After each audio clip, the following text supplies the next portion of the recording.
you will see. Everything in the dark comes to the light. That's all I gotta say. Fendi, like the bag.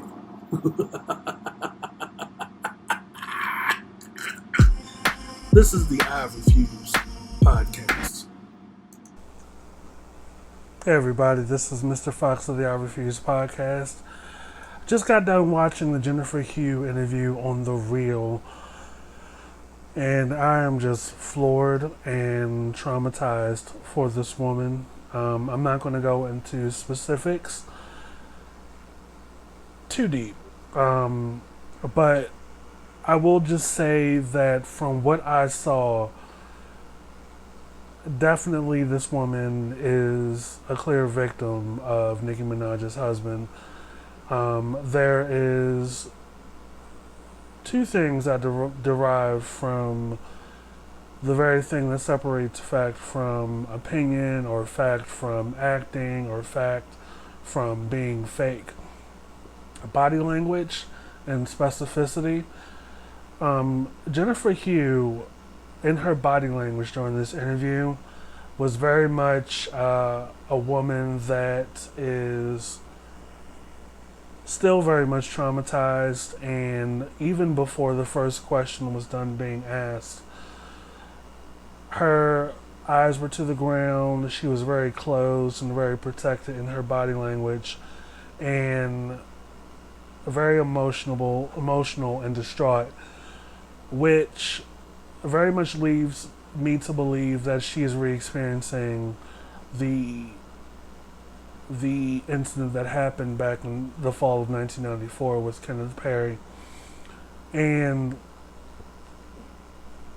during the course of the interview, that body language never changed, and the specificity never changed. What I want a lot of people to understand, which the very thing that separates hearsay from reality, are those two things. She was very much specific in what her day was like, what she was doing that day, before, during, and after, especially before Kenneth Perry crossed her path back in 1994.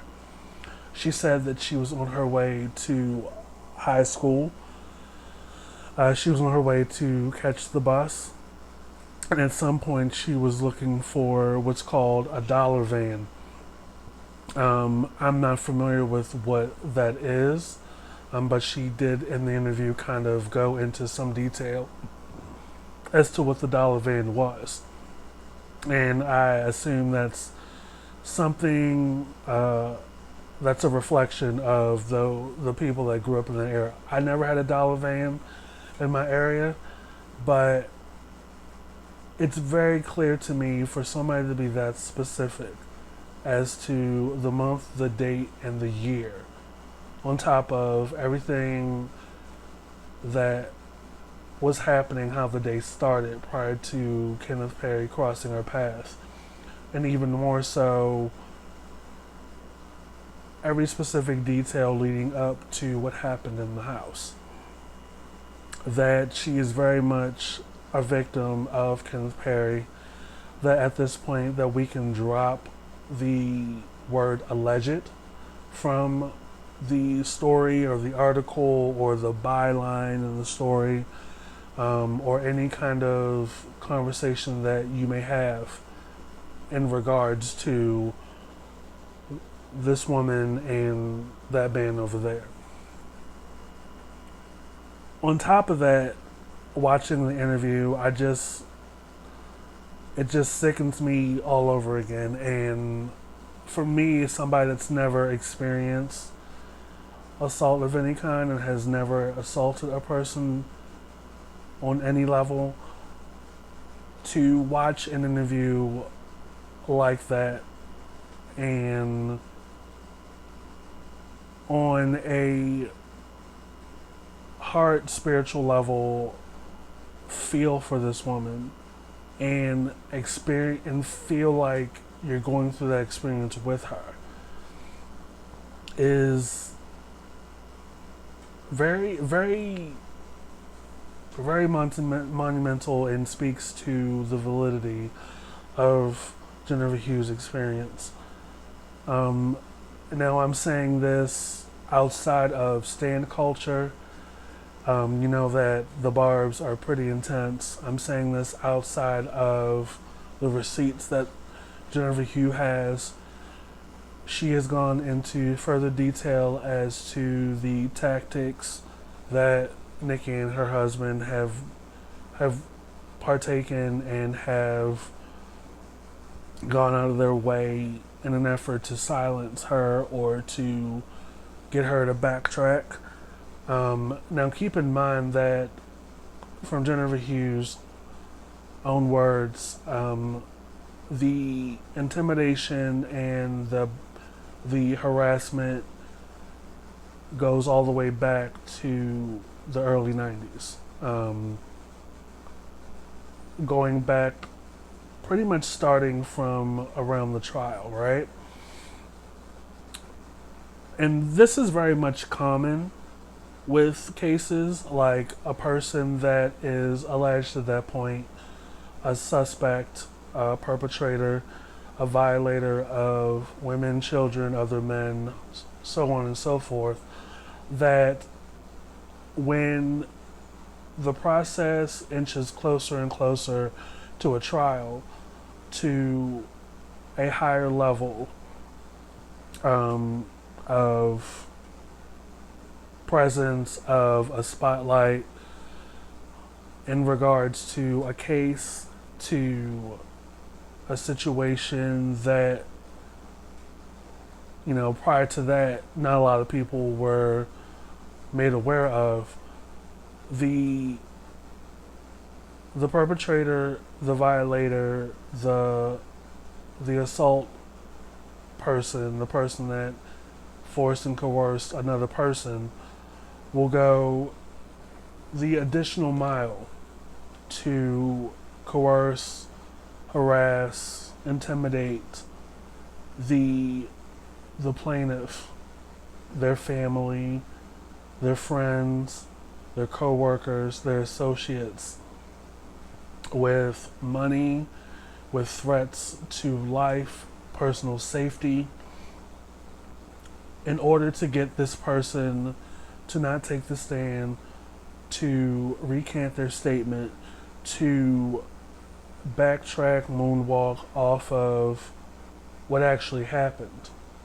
So that person can get off, so that person can have a lesser charge, so that person can go on about their life unaffected.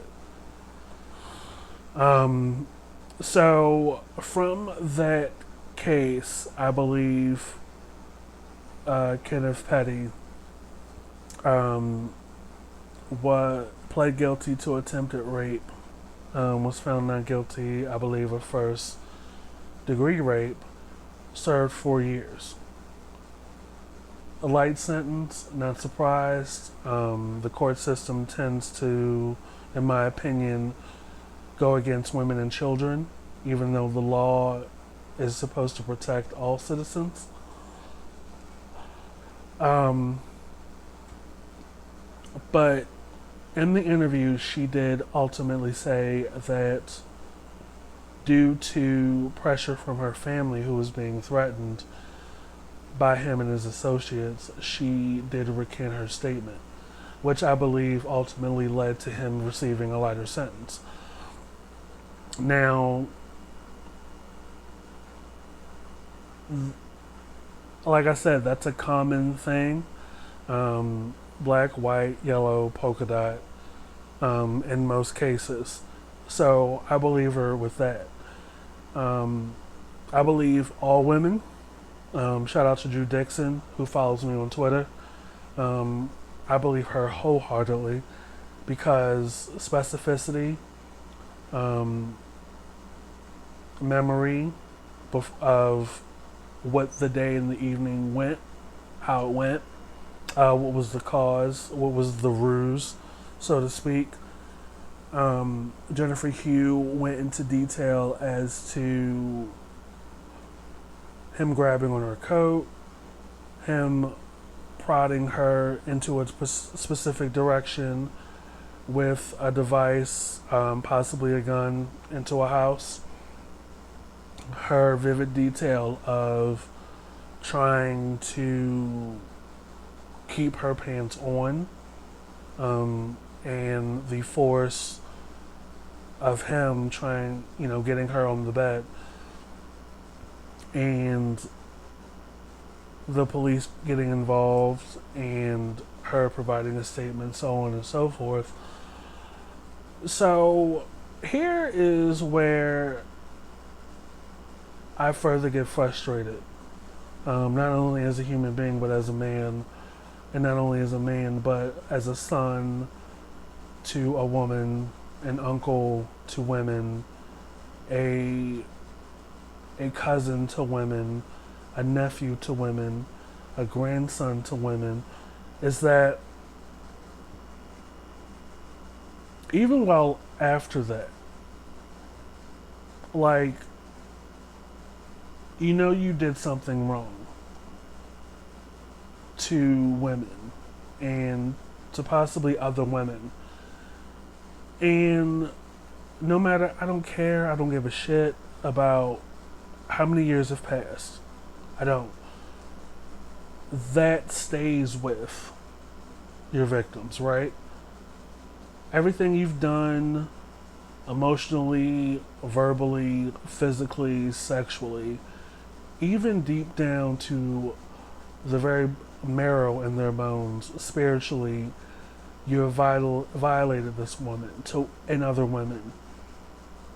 And it's on record. Because this kind of thing is what inspires the state, the government, to have you on the sex offenders register list, right?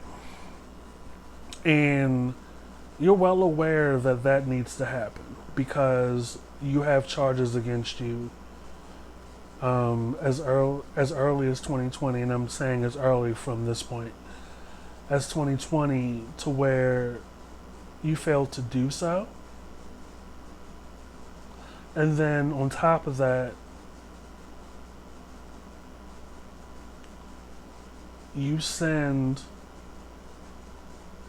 marry a rapper, or you're dating a rapper, and this is where I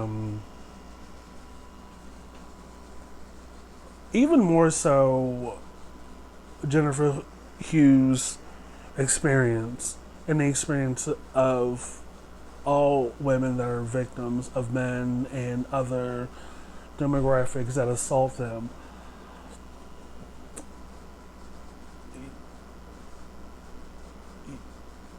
You, Nicki, as an artist, as a brand that continues to throw, the amount of records you've sold, singles, as a featured artist, well, most of them are featured, that sold more than their albums. You pretty much throwing the reasons to be celebrated into our face for the last 5 or 9 years or whatever. And then you as a woman sticking your neck out and fuck street cred, or the unspoken hood rule to stand by your man and be with him through thick and thin. A really good friend of mine, we had this conversation, a similar conversation, when Offset was cheating on Cardi, and Cardi took him back, and Cardi stayed in the marriage. About there's an unspoken street rule. Fuck that. Fuck that. Because it's another layer to add to a pre-existing situation like this with Jennifer Hough, for you to go out and, stick your neck out for this dude that you've known less than 5 years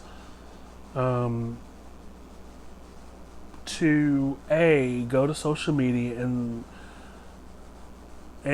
downplay her experience by implying outrightly so, or outrightly that it was a relationship between Jennifer Hough and Kenneth Perry.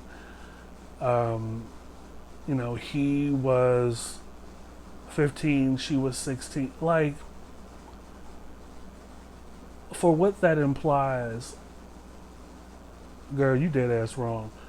And whether or not that came before or after you calling her directly, having a conversation with her, not as two women, but as a woman with more power and clout, using that power and clout and money to hush a victim up.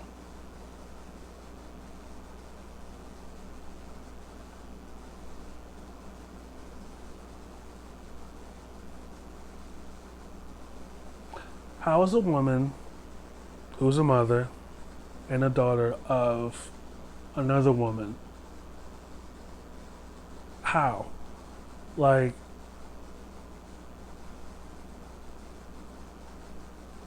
and this is another thing about hearsay. Like, I'm just theorizing that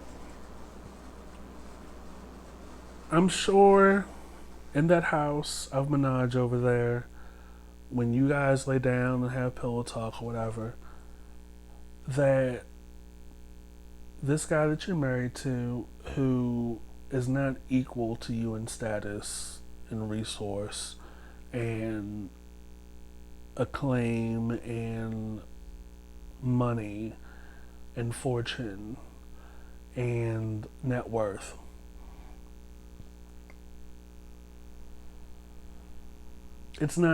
I'm sure it's not above him to leave out certain aspects or to water down certain variables of that day in order for him to keep himself in the lifestyle to which he's become accustomed on your dime.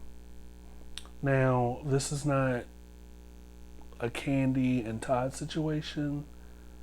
This is not a Portia and Cordell or a Portia and DJ situation. Like, literally, you have a woman, Nicki Minaj, who has, even though she has gone around the world and 50 million fucking times, has come up several thousand tax brackets, has probably experienced other cultures, seen more of the world than any of us will possibly have done so in a lifetime, have millions of access to any kind of man that is equitable, attractive, doesn't have a criminal record, does not have a dark past, does not have multiple children, is suitable and has a legacy of greatness, right? To go around the world and 5,000 times over, right? As an artist. And this is outside of social media. I'm not even getting to that yet. To do all of that, to get to a rank or a level of, depending on who you ask, icon status, and to pick this dude, of all people. Take it as judgment, take it as criticism, I don't give a shit. Because this traumatizing event that this man has put this woman through predates the Nicki Minaj experience, the Nicki Minaj stan culture, the Nicki Minaj name and brand by at least 20 years. Wasn't even thought of. And to go to bed seeing and knowing this, and you know it's true because you took time out of your day to call this person, and you know it's to be true because for X amount of months, X amount of years, you have made it a point on social media and privately to intimidate this woman. And you know it to be true because your husband has charges on his record for failing to register as a sex offender.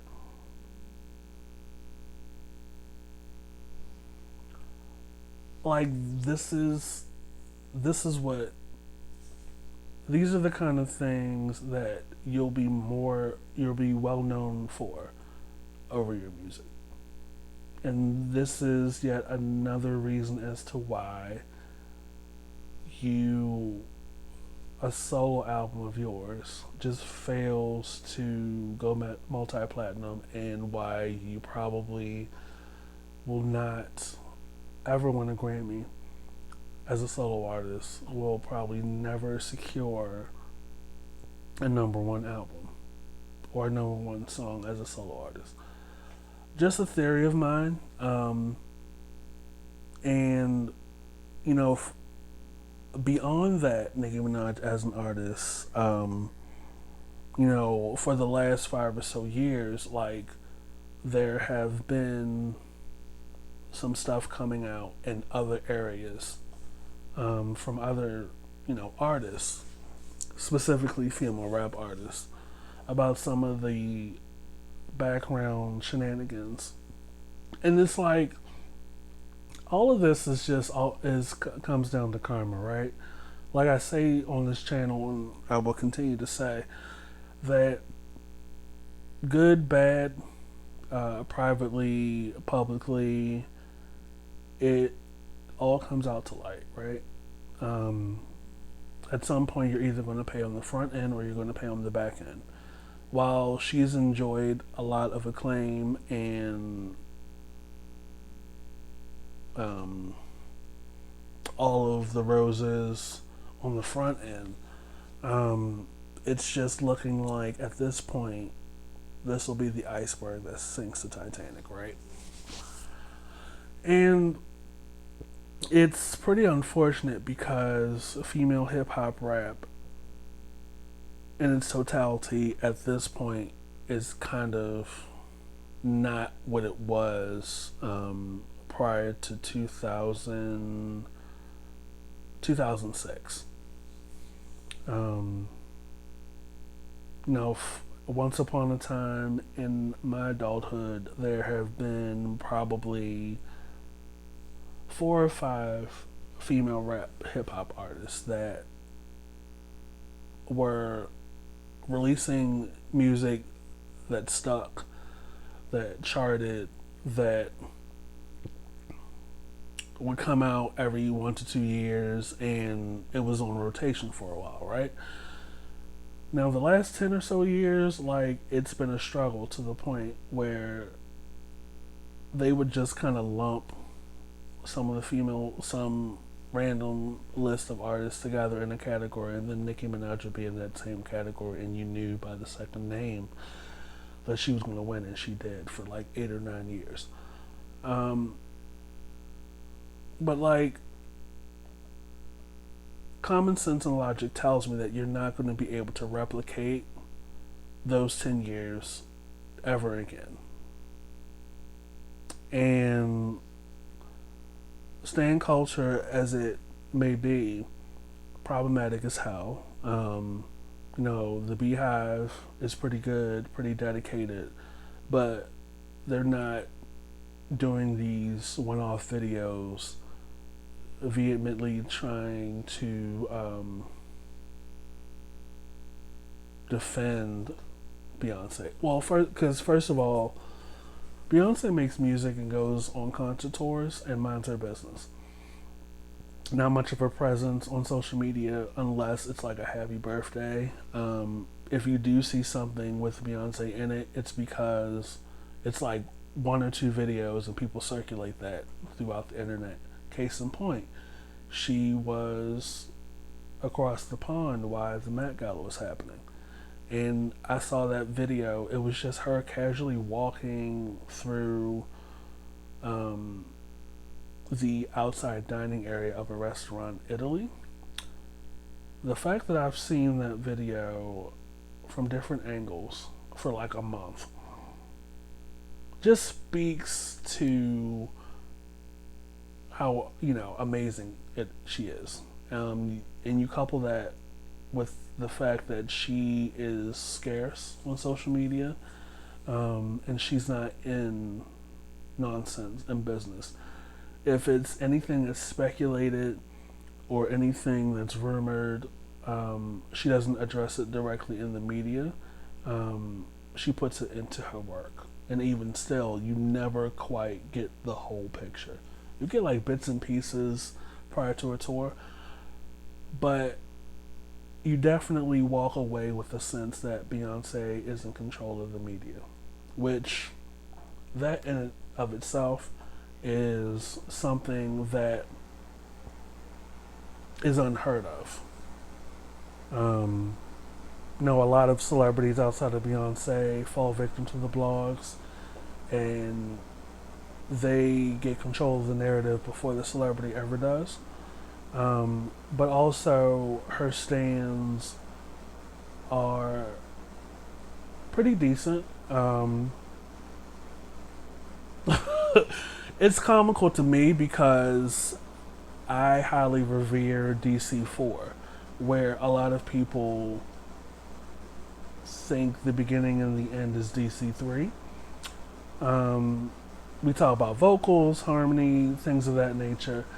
But the moment I bring up DC4, I'm considered a member of the geriatric stands. I'm like, hold on. It's the same fucking group. But that all boils down to a level of perspective or perception. And that's just another tangent. But when it comes to the Barbs, it's just like it's a high level, like I've never seen a level of blind loyalty to this degree, to where their veins are popping out their neck. They're actually in the comment section of just the 2-minute the Twitter post of just a clip from the interview Jennifer Hough had on the reel about where she's talking about Nicki and Kenneth, and the comments are leading to the direction of victim shaming, out of severity, if that's even a word, defense, or blind loyalty to Nicki Minaj. And it's like, you may want to sit this one out. You really want to sit this one out, because the practices that have been shown and the statuses that she's been making on social media, to where she is downplaying the trauma and the experience that Jennifer Hough has had as an assault victim at the hands of Miss Minaj's husband, is that it just goes in a direction that is just, you don't want to be the main character in. This music thing comes and goes. While Nicki Minaj has left an indelible mark, she's kind of opened the door to melodic sing, rapping kind of thing, but she's not the litmus or the benchmark or the standard. Um, it's you as if you are a fan of any particular artist, it's just never a good look to just jump in front of this shipwreck and try to save it. People saying stuff to the effect of, well, why didn't she say something sooner? Well, why now? After he married Nicki Minaj. Never, first of all, doing your due diligence if you were actually dedicated to the concept of critical thinking, common sense, and logic to get the full picture before responding, getting all the intel. Like, you just cannot escape the specificity of her recollection and the body language. Like, I watched the entire interview in its entirety, and I was traumatized walking away. Like, at some point, you have got to draw the line as a human being between being a fan and a sense of morality and intuition that this probably wasn't a good look for her to get involved. And that not only as a human being, but as a woman, as a mother, as a daughter, as a cousin, as a niece, to get on the phone with another woman and not to like hear her out and to sympathize with her, because first of all, I'm willing to bet that she got on that phone while that motherfucker was sitting right next to her. But to work something out to pay her off, it's not about money. It's not. And the fact that you elect to stay with this nigga through all of this. At what point do you wake up and you're like, well, damn, this nigga ain't shit? And it's not even about the brand, how many cars, this name that you made for yourself in your profession and the talent. Like, come on. Sending people to drop bags of money in this lady's lap, like threatening, like reinforcing trauma, reinforcing fear, reinforcing silence, reiterating victimization. Like, that bothers me. And it doesn't bother you? Like, there is no dick that good in this life. And I've had good dick. But this isn't about me. Like, it just boggles my mind. Like, at some point in your life, and I've got Nicki Minaj in age by 4 months. Like, for you, like, you don't, like, get up one day and just think, oh, shit. Why? There's no dick good enough to stick your neck out. And it's just not a good look. Like, that nigga could be telling you anything to keep himself comfortable. I've seen it. I've read it. I've read books about it. The manipulation, the that whole lying. And it's not even like a quick drive-through. She called you and said that, she gave me a throat in the car. Not even like something in passing. Like criminal, offensive, aggressive, traumatic, spiritually damaging acts against another person. So severe that they could recollect everything. And you are still with him, still married, had a baby by him. Look, every day look in your child's eyes, knowing this man's history. Knowing that for the rest of y'all's lives, he will never be able to drop y'all's child off to school because this motherfucker can't come within inches or feet of a school because of his history. Because he's had to register as an offender. Like, when is enough? Like I said, fuck street code. Fuck street code. Fuck it. Like at some point, you wake up and you're like, well, damn, that's abuse. Manipulation of me is abuse. And this is beyond your attraction for street dudes and how he makes you wet or whatever.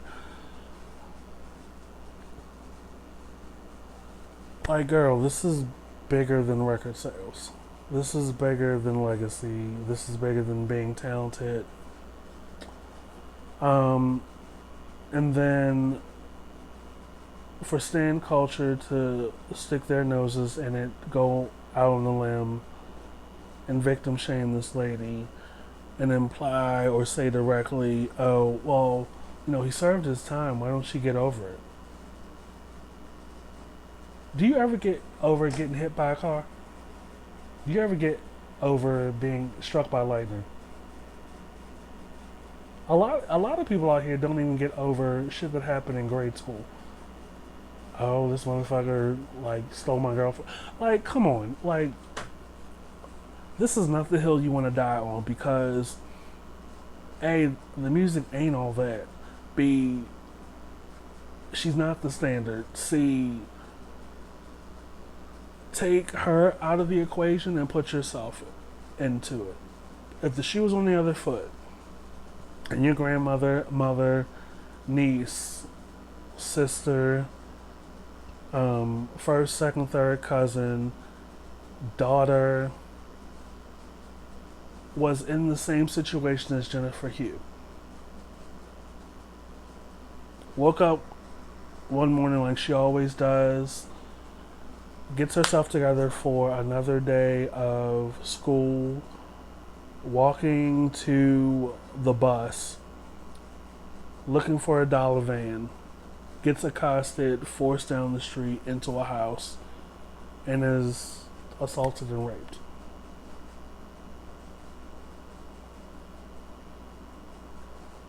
Would you go out on a limb and not only defend what your favorite artist is doing or how they're moving about and what they're saying on Twitter, retweeting that shit, which implies you endorse the nonsense and how they move out of street respectability or street cred or the unspoken street rule that you're supposed to stand by a nigga no matter how crusty he is.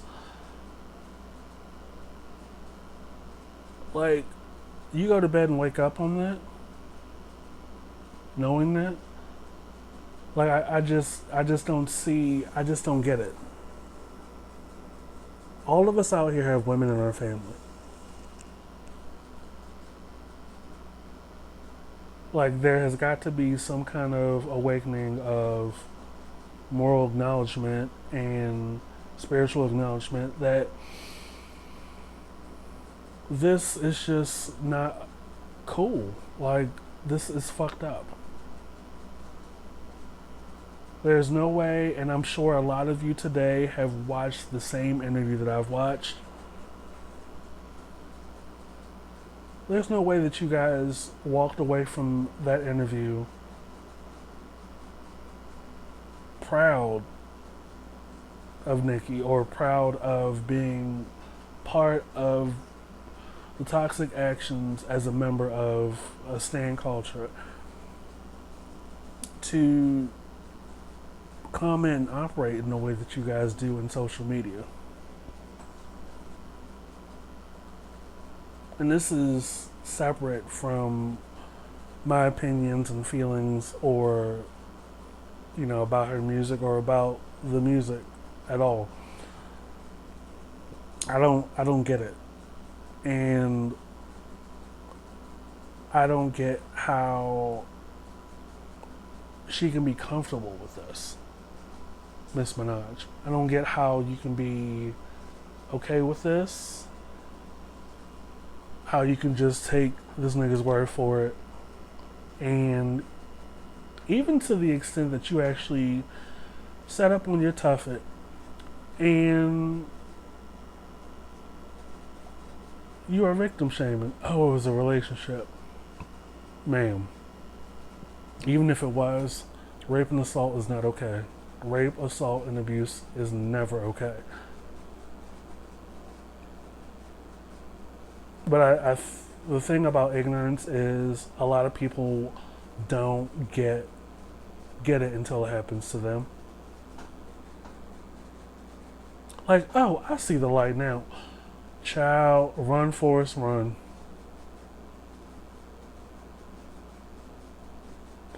You gotta do like Tina Turner, grab your baby while wearing your all-white catsuit and run. There's no amount of street cred. There's no amount of hood honor.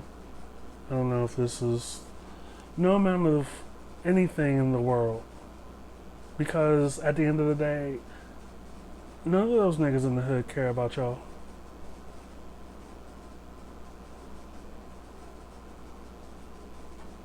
Like, it wasn't enough that you bashed your brother who's in jail.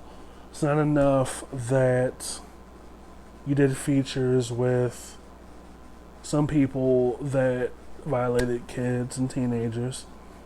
Like, A, you're getting in your own way, shooting yourself in the foot by continuing this toxic pattern, right? And I'm no Iyanla, but I've lived, so I can say what I say on my channel. But to kick it up a notch and not only date and stay with, but marry and have a kid by a nigga that has a history of violating women and children.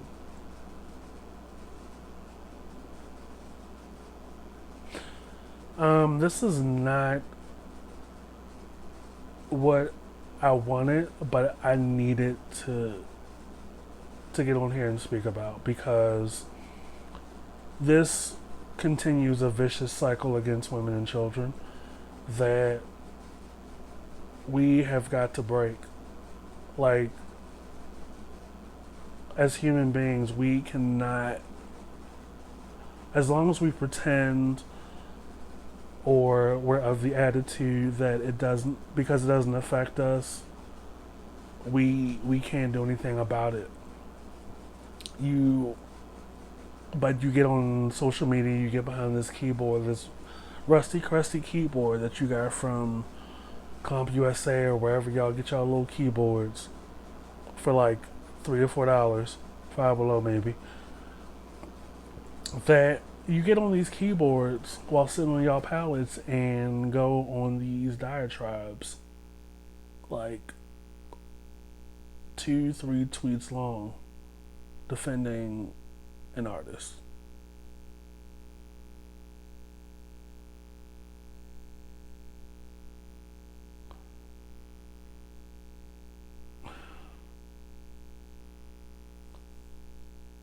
take your fandom and your loyalty and your stand culture to a particular artist out of the equation. And bring yourself back down to earth and get in touch with yourself as a human being of morals and of some substance and awareness and critical thinking and reality. Like, this shit is very much real. It is not okay. It is not okay. Like, imagine you having a daughter or a niece or a cousin, a female cousin, grandmother, mother, aunt, and someone shows up to their doorstep trying to pay them off or threatening their life and the lives of your family. Like, this has taken a very toxic turn, a sickening turn, a very sad turn.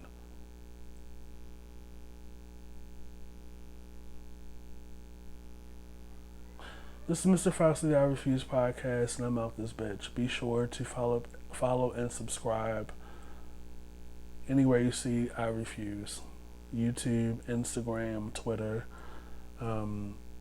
Season 3 is coming soon. I actually think I will have debut season 3 talking about this with at least one other woman. Trying to get at least 2 women on the episode. So be on the lookout for that on Spotify and Apple Podcasts, where there are 2 seasons of I Refuse on those platforms, as well as 6 other platforms.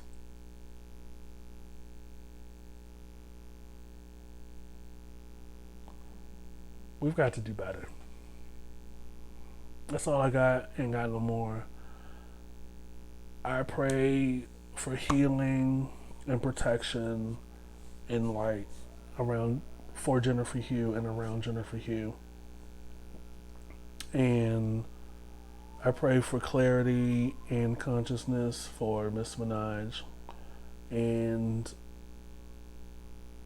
blessings upon her child through all of this, because this affects more than just the 2 of them over there behind the gate and on the hill, wherever the fuck they live. This is Mr. Fox, the I Refuse podcast, and I will catch you guys later.